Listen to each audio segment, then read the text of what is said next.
ভৈরব থানাধীন পানউল্লার চরে রাহা ভৈরব টু কিশোরগঞ্জগামী আঞ্চলিক মহাসড়কে ট্রাক চালক মোহাম্মদ সিরাজউদ্দিন, যার ট্রাক নম্বর ঢাকা মেট্রো 204053।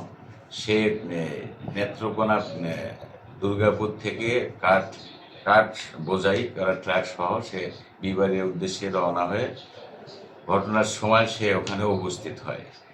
পিছন দিক থেকে ভিকটিম হাজী মোহাম্মদ শাহিন, পিতা মৃত জজ মিয়া, তিনিও তার বাড়ি থেকে ভৈরবে তার ব্যবসা প্রতিষ্ঠানে আসার জন্য সে আসছিলেন। সে বাম সাইড দিয়ে আসছিল হুন্ডা চালক, কিন্তু হয়তো কোনো কারণে হয়তো চাকা পিছলে যাওয়া, যে কোনোভাবে হোক পিছলে ট্রাকের পিছনের বাম পাশের চাকার সাথে পিষ্ট হয়ে সে ওখানে ঘটনাস্থলে মারা যায়।